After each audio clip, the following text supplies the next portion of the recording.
Nós vamos hoje finalizar o primeiro capítulo das exposições 2 Timóteo. Então, convido você a abrir a sua Bíblia na segunda carta de Paulo a Timóteo, capítulo 1, versículo 15.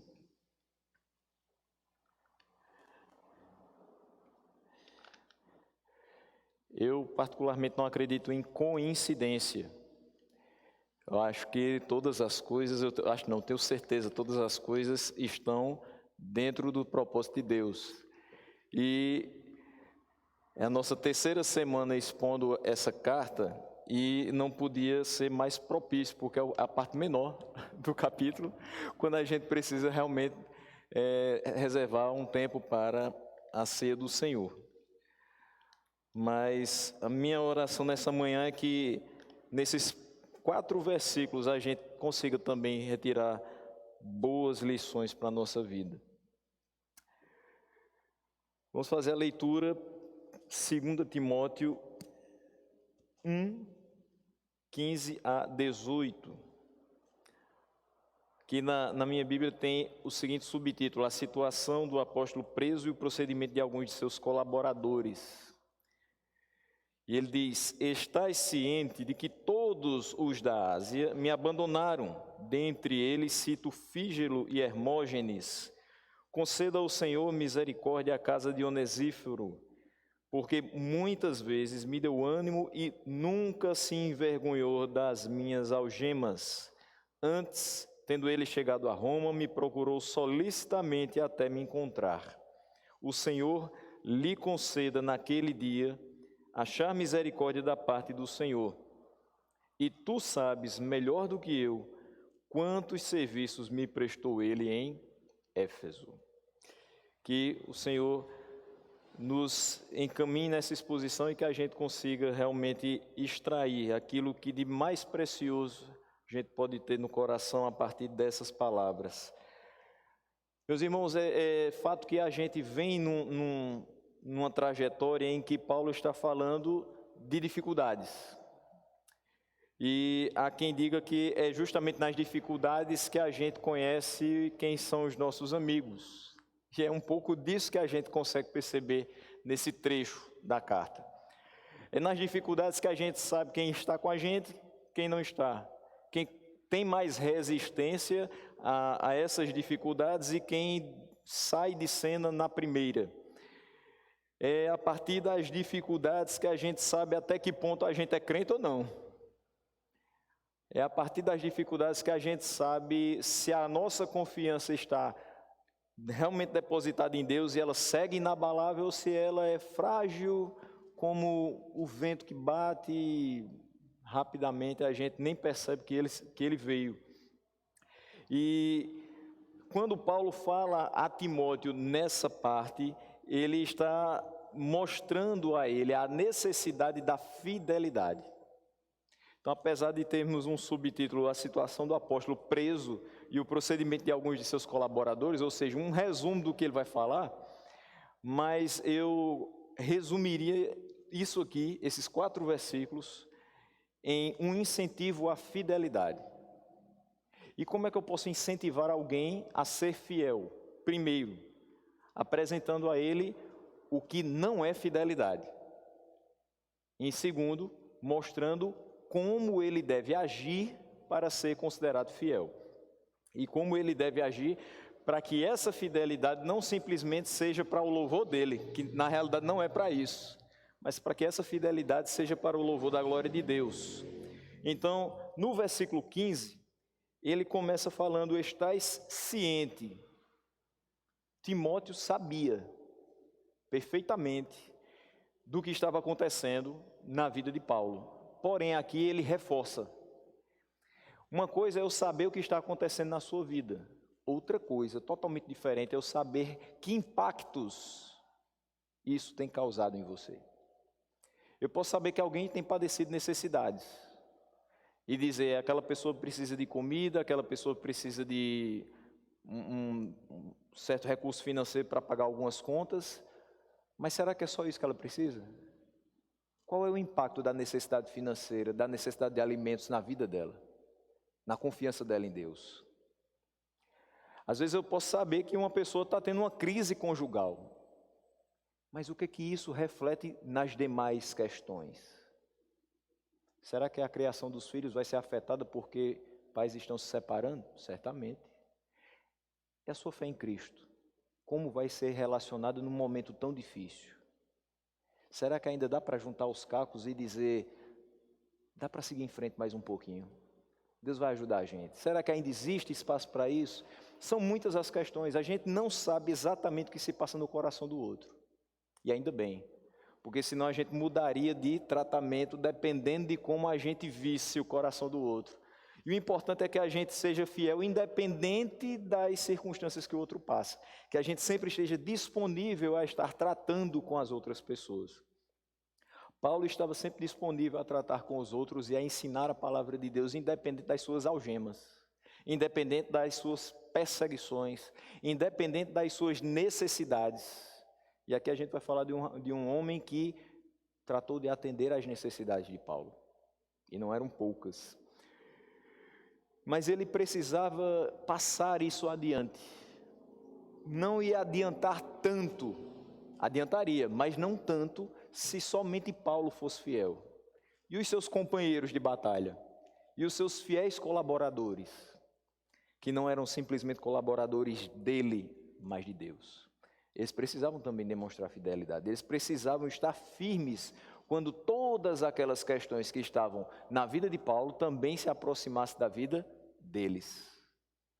Às vezes a gente olha para um determinado líder espiritual e a gente fica pensando, que coisa bonita o testemunho dele, ele se doa para o evangelho, ele não pensa nas circunstâncias, ele não pensa nas consequências que a sua vida vai ter, as dificuldades que ele vai passar. Mas achar bonito não significa lá muita coisa. Será que a gente também faria a mesma coisa? Essa é a pergunta que deve ficar. Se eu estivesse no lugar dele, será que a minha confiança em Deus e a minha certeza de que lá na frente, se ele me chamou, ele iria suprir todas as minhas necessidades, seria tão forte que eu resistiria? Ou será que a minha confiança é só até a página 3 e depois de alguns apertos eu diria, Senhor, não dá mais? Então, como incentivo à fidelidade, Paulo lembra a Timóteo alguns notáveis exemplos de deslealdade e também de lealdade nesses 4 versículos. E é muito difícil você falar de alguém que foi desleal para com você, sem que você não tenha o ímpeto, o estímulo, a vontade realmente visceral de falar mal dela. Isso é do homem. Você não vai dizer, que pessoa maravilhosa, foi desleal comigo. Não, isso não combina uma coisa com a outra. O que está dentro do nosso coração, o que pulsa nas nossas veias, muitas vezes é um rancor muito grande, uma mágoa muito grande por quem foi desleal para conosco. E olhando para a história de Paulo e até chegar aqui com tantas dificuldades, a igreja de Corinto dando trabalho, a igreja de Éfeso não querendo reconhecer Timóteo, ele mesmo tinha sido questionado inúmeras vezes sobre o seu apostolado. Tem alguns momentos em que ele de fato poderia ter falado um monte de muitas pessoas. Ele poderia ter sido extremamente grosseiro nas palavras, citando determinados nomes. Ele poderia ter tido vamos dizer assim, a falta de visão cristã e falar como um ímpio a respeito daqueles que foram verdadeiros ímpios com ele. Mas ele não se deixou levar por isso. Pelo contrário, ele pegou aquele exemplo e transformou em algo didático para Timóteo. Timóteo, você vai passar por isso. Eu passei. Mas veja como você deve lidar com essas questões. Veja como é que você deve pensar a respeito disso. Veja como você deve falar sobre essas pessoas. Porque uma coisa é alguém ser desleal para conosco, outra é nós devolvermos deslealdade. E a Bíblia fala que nós devemos pagar o mal com o bem. Alguém foi desleal para com você, continue sendo leal. Não por conta dele, por conta de Cristo. Você não está fazendo isso para agradar aquela pessoa, para ser mais considerado por outras pessoas, mas para que Cristo veja que você continua trilhando o caminho que Ele propôs para a sua vida. E que as outras circunstâncias não vão fazer você falhar com Ele. A gente falha e falha muito com as pessoas. E certamente, quando falhamos com as pessoas, falhamos com Deus. Mas importa que nós voltemos para a palavra. Voltemos para os exemplos que nós temos de grandes homens da fé. E percebamos que não é necessário que a gente siga determinados caminhos. Porque eles mostraram que é sim possível, quando nós estamos firmados na palavra e firmados em Deus, de termos um comportamento diferente. A gente vê muito ainda, e principalmente na nossa sociedade, olho por olho, o dente por dente, você me bate na face, eu te bato de volta. Quando nós deveríamos, de fato, oferecer a outra face. E aqui eu vejo nessa questão de Paulo um pouco disso, com toda a dificuldade que a nossa carne tem, limitada, mas de dizer, tudo bem, eles me abandonaram, mas muitos outros restaram. A esses outros eu vou continuar ensinando para que eles não façam o mesmo. E para quando chegar a vez deles, eles tenham discipulado vários para que continuem segurando as cordas juntos com eles. Então, quando Paulo fala, todos os da província da Ásia me abandonaram, todos os da Ásia me abandonaram. É óbvio que não foram todos. Cada individual membro da igreja de Éfeso, não. Não quer dizer que todos e cada um tinha abandonado o apóstolo. Ele usa, como em várias das suas cartas e vários dos seus escritos, ele usa uma hipérbole, um exagero, para que ele possa mostrar a quantidade considerável de pessoas que o havia abandonado. Então, é mais ou menos como alguém que diz, olha, está todo mundo comentando sobre determinada coisa. Foram 2 ou 3, mas está todo mundo. Que é para você enfatizar a necessidade de dar importância para aquilo ali. Então, você diz, olha, está todo mundo falando. Está todo mundo pensando a respeito. Então ele diz, olha, todo mundo me abandonou. Mas esse exagero tem sentido porque, de fato, foi uma quantidade considerável de pessoas que tinham trabalhado junto com ele, que tinham sido úteis, mas que agora estavam apartadas dele. E não simplesmente pelas cadeias. Porque é muito fácil você dizer, faz tempo que eu não falo com Paulo. Paulo está preso. Mas eu quero saber, e se ele não estivesse? Você continuaria com ele? E se ele for solto hoje? Você vai lá recebê-lo na porta da prisão? Esse é o ponto.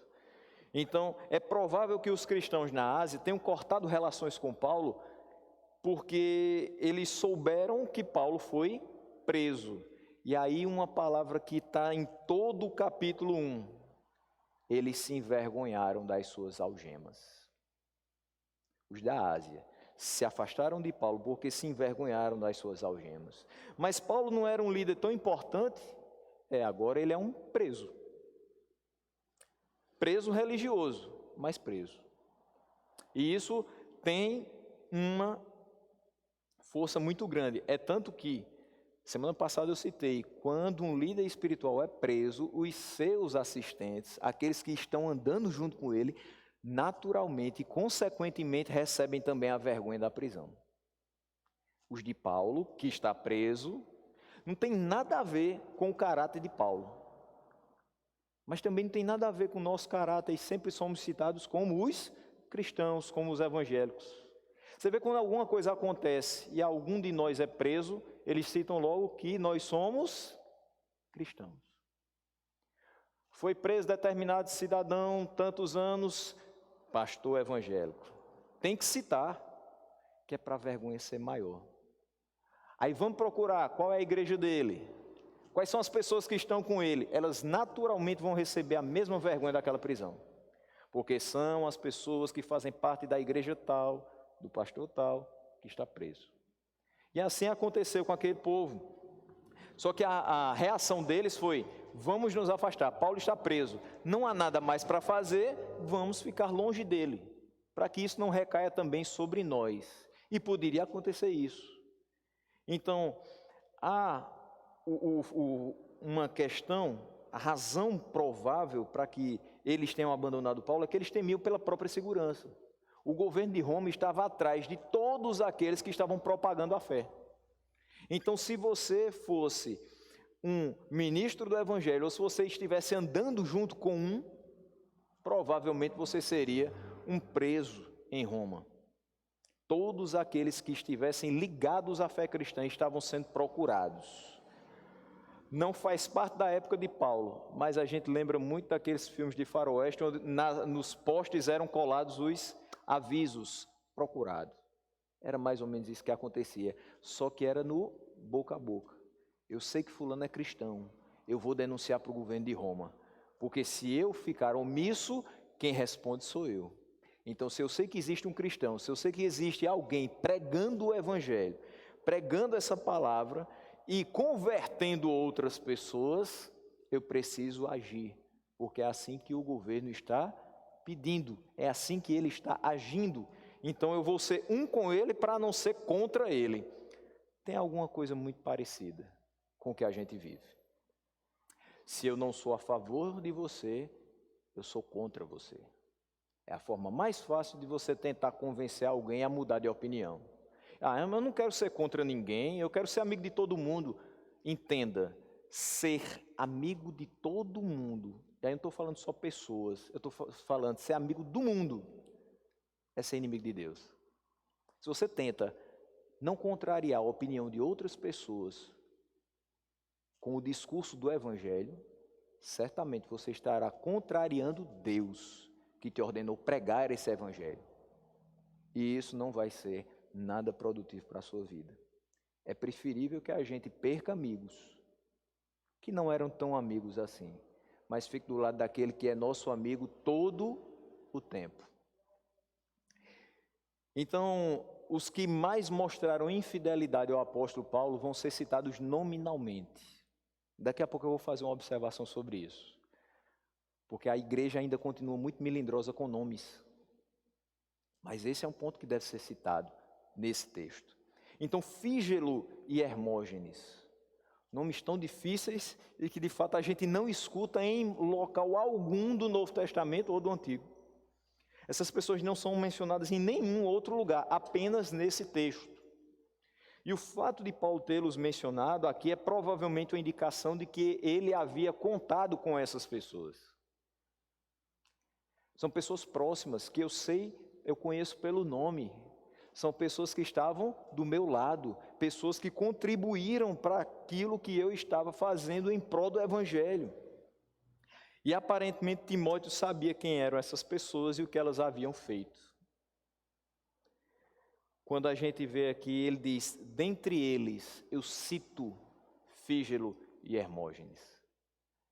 Dentre os que você conhece, Timóteo, eu estou escrevendo essa carta para você. Nunca esqueça que aqui nós temos alguém escrevendo para outra pessoa. Então, é alguém comunicando a outra pessoa o seu desejo, ou aquilo que está no seu coração. Então, Paulo diz: Timóteo, você está recebendo essa carta. Você já sabe o que está acontecendo. Você sabe que eu fui abandonado por muitos da Ásia. E dentre eles eu quero citar aqui dois que você conhece: Fígelo e Hermógenes. Lembre deles. Mas aqui não se declara, nem se sugere que essas pessoas abandonaram Cristo. Não está dizendo aqui que elas se desviaram. Está dizendo que elas abandonaram Paulo. E nem está dizendo que elas saíram da igreja. Está dizendo que elas abandonaram Paulo. Ainda assim, abandonar Paulo nessa hora de prisão configurava certamente um ato de infidelidade e covardia. É muito fácil você apoiar alguém que está no topo. É muito fácil você apoiar alguém que está sendo beneficiado por toda a sociedade. Por exemplo, hoje é muito fácil você apoiar alguém que aparece no programa de televisão da Rede Globo, com a teologia do coach. A solução está dentro de você. Quem não quer escutar isso? Faz 10 anos que eu procuro uma solução para muita coisa na minha vida e agora ele está dizendo que a solução está dentro de mim. Que coisa boa. Vou procurar para resolver. As pessoas dizerem, você tem todo o valor, você é muito especial. Não há ninguém nesse mundo que tenha o valor que você tem. Isso é ótimo. Isso mexe com a autoestima de qualquer pessoa. Só que não é exatamente isso, ou não é somente isso que a Bíblia fala. Mas apoiar aqueles que estão sob as luzes, os holofotes, é muito bom, porque você certamente vai pegar uma beirinha dessas luzes. Mas aquele que está agindo necessariamente nos locais onde há escuridão, aquele que está pregando aos perdidos, aquele que está gastando sua vida para que muitos creiam na mensagem do Evangelho, que ele creu e ele foi transformado por aquilo. Aí é mais complicado, porque implica em determinadas situações, nem sempre agradáveis. Mas a gente foi chamado para viver dessa maneira. Então, ainda assim, mesmo que eles não tenham se desviado, mesmo que eles não tenham saído da igreja, ainda assim foi um ato de infidelidade e foi um ato de covardia. Você está preso, eu estou fora. O governo veio atrás de você, olha, não conte comigo. Eu não quero ficar enrascado também. Eu não quero trazer problemas para a minha família. E aqui eu faço uma observação. Há muitos que dizem que nós não devemos citar nomes por uma questão de ética. Eu já escutei isso inúmeras vezes. Isso já me incomodou também inúmeras vezes. Olha, eu não vou citar nomes por uma questão de ética. Aquelas pessoas que foram desleais pensaram em ética? Aquelas pessoas não foram éticas conosco e agora eu não vou citar nomes por uma questão de ética. É estranho. Outros podem ser enganados, feridos e receberem deslealdade dessas mesmas pessoas. Então, de modo algum, eu vou considerar a atitude de Paulo como antiética, por citar Fígelo e Hermógenes. Depois ele vai citar vários outros. Pelo contrário, a falta de ética, de firmeza, de fidelidade partiu deles. No momento que Paulo mais precisava, o que eles fizeram? Correram. Se desassociaram daquele que talvez, pelas algemas, trouxesse determinada vergonha, mas que pelo histórico de vida, trazia alegria. Quem era Paulo? Antes de Cristo. Quem é Paulo depois de Cristo? Olha para o testemunho desse homem e vê. Está associado a alguém desse calibre? É ótimo. Você aprende com ele todos os dias. Você escuta da palavra de Deus de uma maneira fiel. E aquilo vai alimentando a sua fé. Agora, é muito simples você olhar para aquele que está algemado e dizer, não dá mais para estar com ele. Se ele tivesse sentado num trono, talvez fosse muito fácil. Se ele estivesse num templo muito bem ornamentado, talvez fosse muito fácil. Mas ele está preso.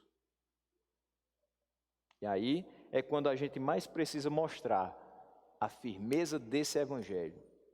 É quando as coisas aparentemente não estão indo bem. Mas a gente sabe que se tudo está no controle de Deus, até aquela prisão vai ser muito útil para a propagação do evangelho. Então, quando males e danos são causados ao evangelho e ao povo de Deus, os nomes dos malfeitores podem e devem ser mencionados.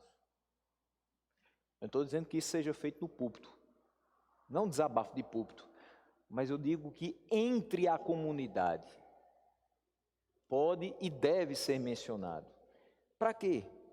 Para que a gente minimize o número de pessoas que vão pelo caminho do engano. Para que a gente minimize o número de pessoas que vão ser feridas por essas que tão rapidamente deixaram o caminho proposto pelo Senhor, por conta das algemas de um apóstolo. Então Paulo cita por mais de uma vez aqueles que entristeceram ele e que lhe causaram males. Veja que aqui ele cita, mas ele não fala mal. Ele cita, mas ele não diz, fujam desses homens. Ele apenas diz, eu fui abandonado por eles. Isso basta. para saber o caráter dessas pessoas, isso basta para saber a falta de firmeza dessas pessoas, e isso basta para que a gente saiba que eles foram totalmente desleais. E aí, sinceramente, escutar da boca de uma pessoa como Fígelo e de uma pessoa como Hermógenes, eu amo o Senhor, eu estou disponível para a obra do Senhor, logo em seguida a gente pode pronunciar em alto e bom som, mentira. Você não está disponível a coisa nenhuma. Cadê você quando Paulo foi preso?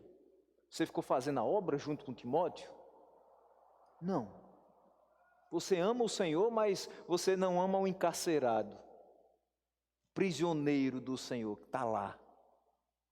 Você diz que ama o Senhor, mas você não ama a palavra do Senhor, porque ele foi preso pela palavra do Senhor, por estar pregando essa palavra. Se você ama o Senhor, você tem que ir até as últimas consequências.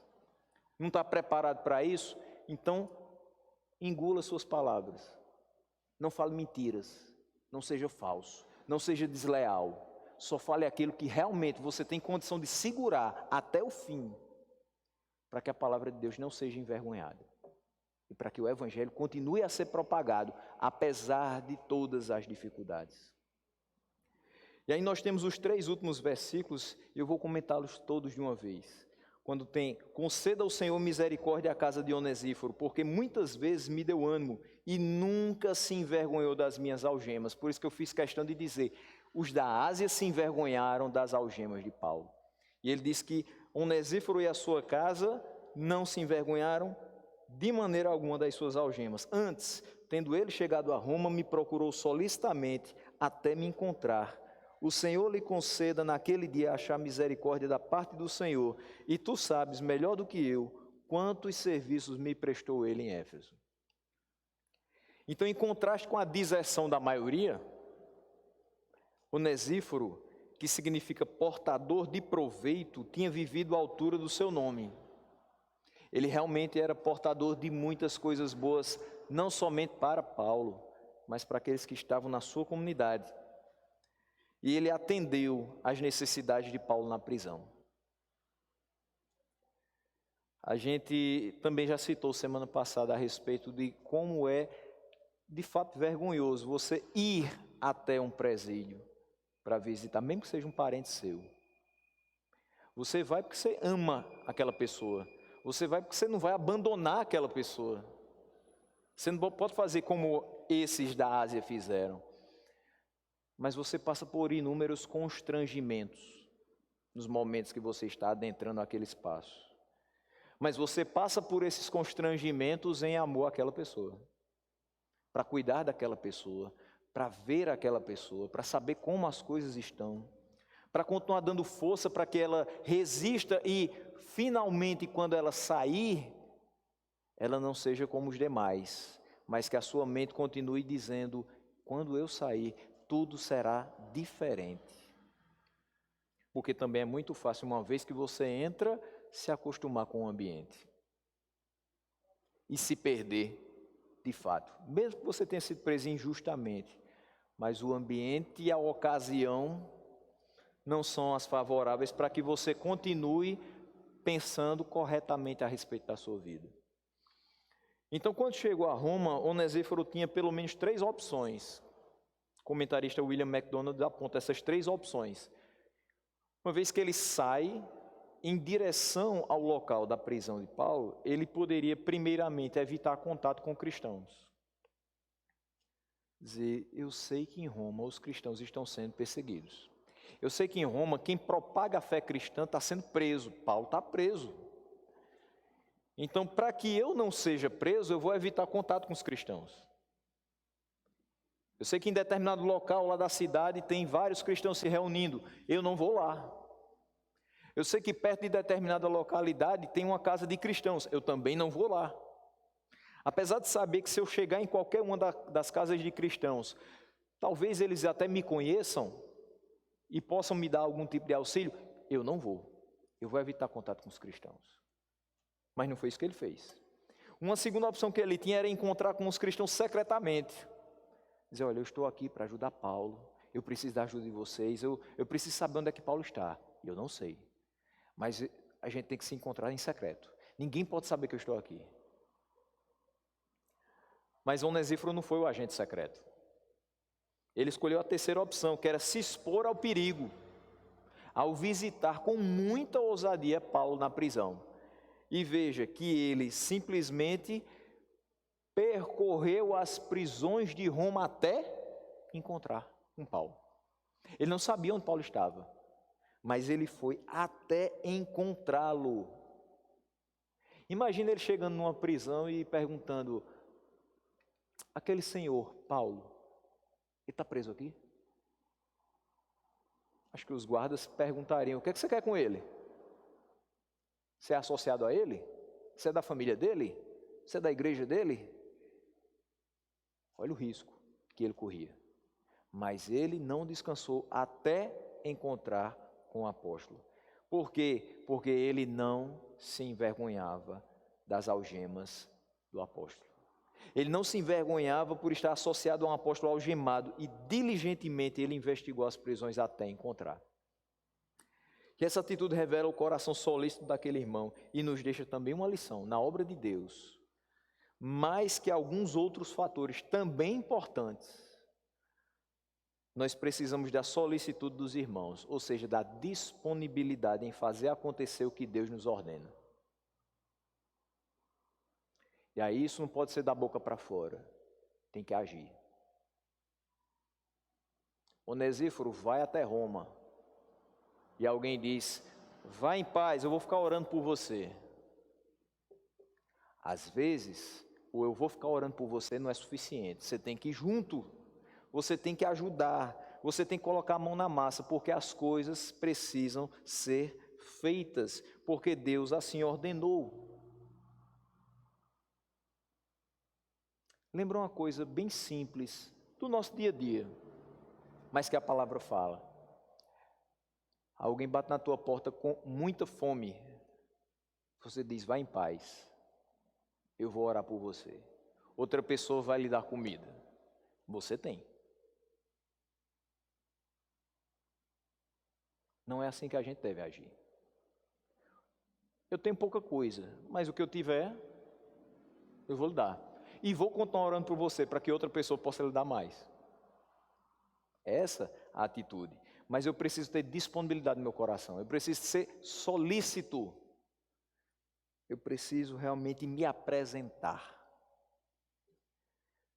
Tem hora que o soldado vai ficar na caserna, mas vai ter uma hora que ele vai ter que ir para a batalha. Nós precisamos estar na batalha. Não dá para ficar na guarda o tempo todo. Temos que realmente trabalhar, nos arriscar, se for necessário. E aqui nesse caso ele se arriscou. Um pregador britânico que faleceu em Westminster, autor de Paixão pelas Almas e a Escola do Calvário, John Henry Jowett, comentou acerca do caráter de Onesíforo. Eu achei maravilhoso o que ele escreveu acerca desse personagem que aparece poucas vezes e é citado aqui no texto da carta de Paulo a Timóteo. Ele diz: é um belo aspecto do caráter de Onesíforo narrado na frase de Paulo: ele nunca se envergonhou das minhas algemas. As algemas de um homem reduzem o seu círculo de amizade. De fato. Você conhece uma pessoa e aquela pessoa é cheia de amigos. Por determinada circunstância, aquela pessoa é presa aos amigos. Não fica quase ninguém. Não precisa nem ser preso. Basta uma pequena rachadura na reputação. Um bocado de gente já corre. E ele diz: as algemas da pobreza mantêm as pessoas distantes. E aqui a gente está falando de um líder espiritual. E como eu citei anteriormente, hoje é uma realidade muito triste. Eu sei que não representa toda a realidade do evangelicalismo brasileiro, mas uma parte muito significativa daquilo que é mostrado. Infelizmente, a gente é confundido com todo tipo de gente que diz que é crente e que nem sempre é. A gente é colocado no meio de um bolo de igrejas evangélicas que nem sempre são genuinamente evangélicas. Mas quando alguém olha na televisão e diz assim, você é daquela igreja? Fulano é parecido com você? Você crê na mesma coisa que ele? Ele diz, não tem nada a ver, mas é relacionado. E o que é mais fácil? É estar perto daqueles que são relacionados com líderes ricos, de igrejas lotadas, mega igrejas, ou estar com aqueles de pequenas congregações, que às vezes não têm dinheiro nem para uma reforma altamente necessária, porque senão tudo vai começar a ruir. É participar de uma igreja que ninguém precisa de cesta básica, porque todo mundo é rico, e você precisa comprar o quarteirão vizinho só para os carros dos crentes? Ou participar de uma igreja que, com muita dificuldade, tira do seu pouco para dar um pouco àqueles que estão com fome? As algemas da pobreza mantêm as pessoas distantes. Ninguém quer estar perto de gente pobre, porque acha que também vai ser considerado pobre. E tem muito pobre querendo ficar perto do rico para ver se, pelo menos por osmose, pega alguma coisa. Não pega. O pobre tem que ser muito contente com aquilo que Deus lhe deu. Essa semana, conversando com algumas pessoas, e elas dizendo, está tudo tão difícil, está tudo tão caro, está tudo tão, e todo mundo, muita reclamação. Eu disse, mas a gente está vivo. Você comeu hoje. Você está vestido. Você está indo para um supermercado. Você está indo para uma consulta médica. Então, está tudo bem. Mas eu não tenho isso, eu não tenho. Eu fico pensando que há 20, 25 anos, a gente se contentava em ter um bolinho de ficha para ligar para alguém. E quando a ligação era interurbana, a gente ficava quase que desesperado, o coração saindo pela boca porque a ficha caía rápido. Mas a gente se comunicava com todo mundo da família, morando aqui ou fora. Depois a gente usava aqueles cartõezinhos, comprava ali ainda na época da Telpa, e a gente usava aquele cartão feliz da vida, e ele começava 40, 39, 38 unidades, e eu nunca vi um negócio correr tão rápido. É mais rápido que taxímetro. É mais rápido do que aquele relógio do imposto, o impostômetro, que a gente paga direto. Por que a gente hoje não pode viver sem um iPhone? Por que hoje a gente não pode viver sem um Smart TV? Por que hoje a gente não pode viver sem um carro do ano? Pode. E na realidade deve. Porque determinadas coisas podem nos tirar o foco daquilo que é essencial. Eu tenho, e quanto mais eu tenho, mais eu quero, e aí eu paro de perceber o que eu realmente preciso. Por isso, a gente precisa ter, apesar de poucas pessoas do nosso lado, por conta das algemas da pobreza, mas a gente tem que ter dois crivos, dois critérios, para quando for adquirir alguma coisa. Eu preciso disso? Eu tenho condições para isso?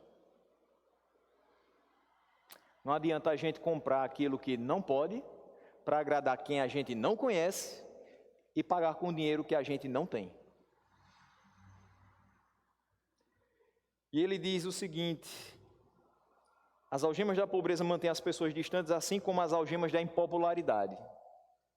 Hoje, principalmente, um pastor que tem posicionamentos firmes e fortes a respeito de determinadas verdades do Evangelho, ele se torna impopular em 2 tempos. Uma simples coisa, uma simples mudança numa liturgia, uma simples colocação que ele faz para que a igreja tenha uma visão mais ampla do que é o Evangelho, aqui pode causar inúmeros males para ele, porque ele vai se tornar impopular. Às vezes o pastor simplesmente diz assim: meus irmãos, é o seguinte, a prioridade do culto é a ministração da palavra. Então vamos deixar mais tempo para a palavra. Vamos aproveitar o momento da palavra para que a gente se alimente de Deus. Outras questões a gente pode fazer em outros momentos, mas no culto solene, vamos dar prioridade à palavra? A gente não pode inchar a liturgia para que a palavra fique desse tamanho, porque senão a alimentação também vai ficar desse tamanho. E a gente já passou por muitas dessas coisas. Apesar de não conhecer o histórico mais antigo da igreja, mas eu falo pela minha experiência também, eu tenho certeza que o pastor Rony já passou por isso em determinadas situações. Você ser convidado para pregar, e o culto começa, um exemplo, 6 horas, dá 8h30 e você não tem perspectiva de quando é que você vai começar a pregar, e você começa a ficar em pânico, porque você diz, quanto tempo eu vou ter para pregar? E alguém cutuca você de lado e diz assim, tenha calma, é porque a programação é extensa. Mas ela não incluiu a palavra? Quando você fala isso, você é muito impopular. Ah, pastor, hoje é dia festivo, a gente não tem hora para sair, não. Precisa ter. As coisas devem ser feitas com decência e ordem. Horário para começar e horário para terminar. Com uma certa margem, mas tem que ter. A gente não vai ser totalmente fechado naquilo. Ó, tem que começar de 6 e terminar de 8. Não, mas tem que ter uma certa limitação. Ah, pastor, então agora está querendo limitar o Espírito Santo. Deixa a liberdade acontecer. Não, isso não é liberdade, isso é desorganização. Deus é organizado. Muito organizado. E Ele gosta das coisas feitas com excelência. E para que um culto seja excelente aos olhos do Senhor, eu tenho certeza que Ele deseja que a sua palavra seja pregada e com fidelidade. Mesmo que impopular, mas deve ser pregada. Quando o homem tem boa reputação, ele desfruta também de muitos amigos. Mas quando ele começa a usar algemas, os amigos se apressam a se afastar. Eles não conseguem conceber aquela pessoa tão boa, tão digna, usando algemas. Mas os ministros da brisa matinal gostam de embrenhar-se nas sombras da noite. Eu achei essa parte do comentário dele primorosa. O que é o Evangelho para nós? No momento de um sol escaldante, é como a brisa matinal. Ele traz alívio ao cansado. Ele traz a resposta para aquele que está em conflito. Mas essa brisa matinal, ela também deve ser soprada nas sombras da noite. Aqueles que estão perdidos jazem na escuridão. E nós precisamos também e principalmente levar essa brisa àqueles que estão se perdendo nas sombras da noite. Eles têm prazer em servir onde há desesperança. Paulo não estava interessado em subir em púlpitos de marfim, de mogno, de ouro ou de prata. Ele estava interessado em gastar as solas dos seus pés falando do Evangelho, porque ele sabia, muito provavelmente ele tinha lido que quão formosos são nos montes os pés daqueles que falam, anunciam a palavra do Senhor. Então as solas dos seus pés deveriam ser gastas para a propagação do Evangelho. Onde há desesperança, onde há sofrimento, onde as pessoas estão perdidas porque não conhecem o Evangelho, onde a angústia pesa sobre a alma. Ele tinha prazer nisso. E Onesíforo entendeu o que o coração de Paulo transbordava e por isso nunca se envergonhou das suas algemas. As algemas realmente eram instigantes e deram velocidade aos pés de Onesíforo dentro de Roma e deram urgência ao seu ministério. Qual era o ministério de Onesíforo? A Bíblia não está falando que ele pregava, mas ele tinha um dom maravilhoso que a gente deve buscar, independente de já ter outros dons, mas era o dom de assistência, de misericórdia. Ele estava ali simplesmente para assistir o apóstolo nas suas necessidades, simplesmente para demonstrar misericórdia por alguém que estava preso, impedido de fazer o que antes fazia e tão bem. Lembre, Paulo tinha sido preso antes, mas a prisão era domiciliar. Ele recebia todas as pessoas que queriam ir até a sua casa. E ele falava do evangelho a todas elas. Mas agora não. Agora ele estava totalmente isolado, separado das outras pessoas. Mas aí, como agradecimento dessa demonstração de misericórdia, Paulo ora, pedindo ao Senhor que trate com misericórdia a família de Onesíforo. O que eu recebi desse homem? Misericórdia. O que eu posso desejar para a vida dele? Misericórdia. Lembre do Sermão do Monte. Bem-aventurados os misericordiosos, porque alcançarão misericórdia. E ele pede que o Senhor Jesus Cristo, note que o versículo 18 fala 2 vezes em Senhor. O Senhor lhe conceda naquele dia achar misericórdia da parte do Senhor. Então ele pede ao Senhor Jesus Cristo que lhe conceda que ele ache misericórdia da parte do Senhor Deus no dia do juízo. Nós sabemos que quando chegarmos no dia do juízo perante o Senhor Deus, quem nos garante o fato de estarmos totalmente justificados das nossas faltas? O Senhor Jesus Cristo.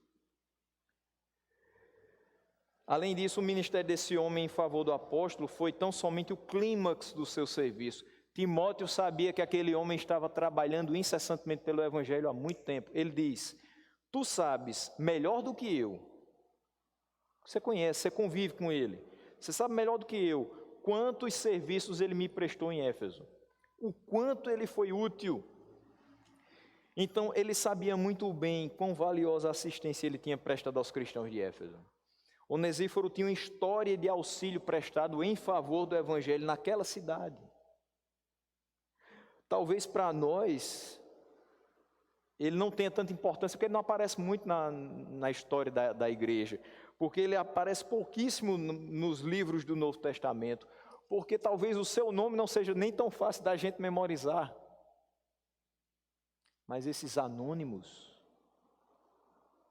que às vezes são citados e passa assim na nossa cabeça, eles são extremamente importantes. O trabalho dos bastidores, se ele não existir, não acontece o da frente das cortinas. Então era do conhecimento de outros o quanto aquele homem tinha trabalhado para que a obra do Senhor se concretizasse e as condições necessárias para a atuação de pessoas como Paulo e Timóteo fossem garantidas. Por isso a melhor retribuição, a maior retribuição que Paulo poderia dar eram as suas orações em favor dele e da sua casa, para que ele achasse misericórdia da parte de Deus no dia de julgamento. Interessante que hoje a gente faz alguma coisa de bom para alguém e a pessoa diz assim: eu vou te gratificar. Eu fico muito constrangido, incomodado com essas coisas. Mas a pessoa diz: não, eu preciso, você fez uma coisa boa para mim. Bom, nós temos que fazer coisas boas. Não porque nós somos bons, mas porque somos feitos bons quando estamos em Cristo. Ele, através de nós, faz coisas maravilhosas. Então, não é mérito nosso, e por isso nós não devemos ser gratificados. Mas é importante saber que se alguém lhe perguntar: o que é que eu posso fazer por você, já que você me fez algo tão bom, não tem outra coisa que você possa pedir e receber mais valioso do que orações. Não tem. Porque a oração em favor da sua vida, de misericórdia pela sua vida, é muito mais valiosa do que qualquer quantia monetária que possa chegar nas suas mãos. Deus lhe provê com paz. O dinheiro não compra paz. Deus lhe provê com mantimentos, também espirituais. e o dinheiro não compra o alimento espiritual. Deus lhe provê com harmonia dentro da sua casa. E você pode ser rico quanto for, e na sua casa as panelas vão voar do mesmo jeito, se não tiver a harmonia de Cristo lá dentro. Se não tiver o amor de Cristo lá dentro, no coração das pessoas. Então nós precisamos de oração. Oração pela nossa casa, oração para que Deus tenha misericórdia da nossa vida, oração para que Deus nos mantenha firmes nessa palavra e para que a gente dê testemunho vivo desta palavra. E aí eu finalizo esse capítulo 1 trazendo 3 questões rapidamente. 3 aplicações para que a gente vá para casa também lembrando daquilo que foi mostrado nessas 3 últimas semanas. Paulo, nesse capítulo 1, relembra a Timóteo os feitos do Senhor no passado. Ele vai falar primeiramente da fé da sua mãe e da sua avó. E depois ele vai lembrar ao jovem Timóteo da fé demonstrada por ele mesmo no passado. Tudo isso para que Timóteo se sentisse encorajado a perseverar na vocação que ele tinha. E ele diz, Timóteo, no versículo 6, te admoesto que reavives o dom de Deus que há em ti, pela imposição das minhas mãos. Ele disse, eu sei que você tem caminhado bem, porque eu sei que a fé que existe em você é a mesma que habitou na tua mãe e na tua avó, mas eu continuo te encorajando. Eu fico feliz pelo teu progresso, mas eu continuo te encorajando, porque eu sei que muitas e muitas provações você vai passar. E eu sei que você vai ser tentado a esmorecer com algumas delas, mas tenha coragem. Reavives o dom de Deus que há em ti. E meditar nos feitos do Senhor é algo encorajador para a nossa própria vida e também para a vida daqueles que nós amamos. As coisas estão difíceis, mas lembre, o Senhor nunca nos deixou. Ah, mas morreu 2 pessoas da minha família, mas o Senhor continua nos guardando. E se elas morreram no Senhor, não tem do que a gente se preocupar. Não tem do que a gente se arrepender. Ah, mas eu nunca passei por algo tão complicado na minha vida, eu nunca vi isso acontecer. Mas é através disso que você vai ver muita coisa acontecer. Talvez vivenciando pela primeira vez algo tão difícil, a gente esteja vendo muito mais claramente a mão de Deus se manifestando no nosso meio. Porque a gente acaba esquecendo de olhar para as coisas ordinárias e ver a mão de Deus conduzindo a história. Precisa uma coisa muito extraordinária acontecer, uma coisa muito grave acontecer para a gente dizer, Deus está guardando, Deus está agindo, Deus está livrando. Mas Ele faz isso todo dia. Todo dia. Recordar dos feitos do Senhor é o que nos encoraja para viver a vida. Quando você estiver em casa colocando a sua máscara, colocando luva, colocando touca, seja lá o que for, viseira, lembre, eu não estou fazendo isso aqui porque eu tenho medo de morrer, não. Eu estou fazendo isso porque é isso que é orientado a fazer. E eu só posso andar na rua e adentrar as lojas se eu estiver assim. Mas a minha vida não depende disso, porque ela está nas mãos do Deus sarador. Se por um acaso, se em algum momento eu for acometido dessa doença, eu sei quem tem o controle da minha vida, da minha saúde e dos meus. O Salmo 77, versículos 11 e 12 diz, eu recordo os feitos do Senhor, pois eu me lembro das tuas maravilhas da antiguidade. Considero também nas tuas obras todas e cogito dos teus prodígios. Quando alguma coisa assaltar o seu coração e quiser tirar a sua paz, lembre do que o Senhor tem feito e o que Ele já fez. E pense no que Ele ainda fará. Segundo ponto, sejamos cada dia mais disponíveis ao Evangelho e à obra do Senhor, porque o que fica para as próximas gerações de valioso não são as quantias de dinheiro que a gente vai trabalhar muito para juntar para dar conforto futuro para eles. Mas é o legado de uma vida de dedicação ao Senhor.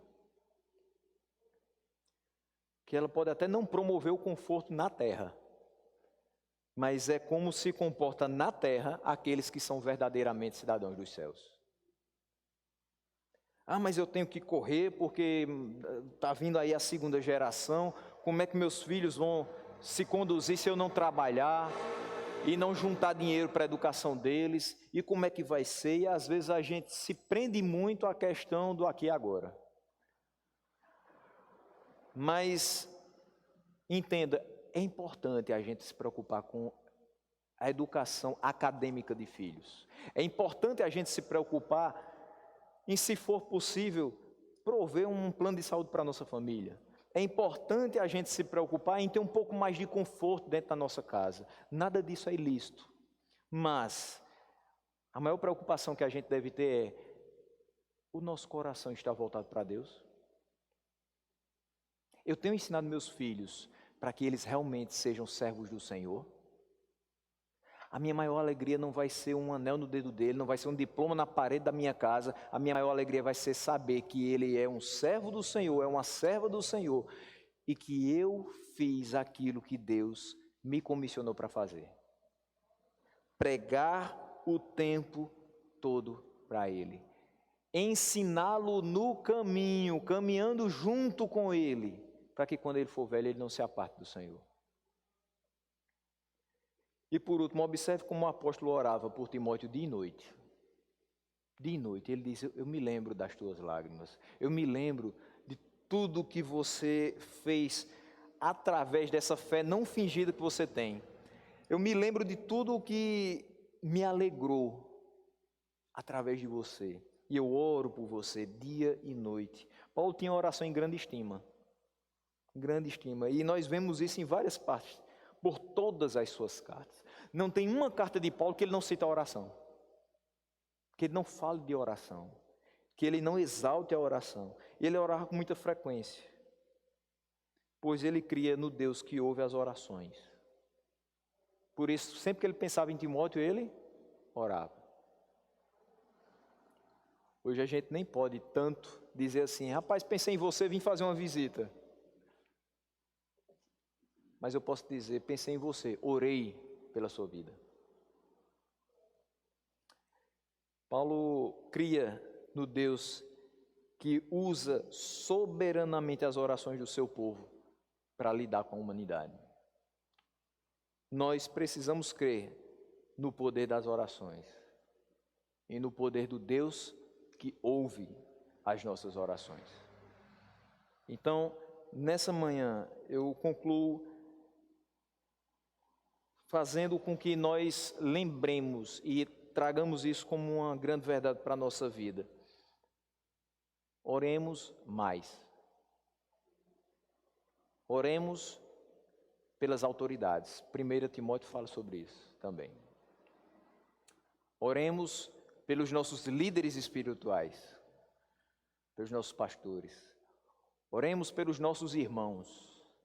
Oremos pelos nossos colegas de trabalho. Oremos pelos nossos vizinhos.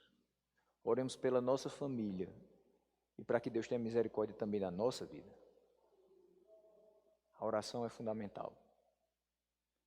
Paulo nos deixou isso. E muito antes, Cristo já tinha deixado. A oração é necessária desde o pão de cada dia até as questões mais complexas que a gente possa passar. Se a gente passar com a oração, a gente passa muito bem. Sem oração, nós não teremos condição nem poder de resistir às coisas mínimas que nos incomodam nessa vida. Então, vamos de fato focar mais na oração nas nossas vidas. Precisamos dela todos os dias. Que seja um hábito e que seja um hábito muito prazeroso.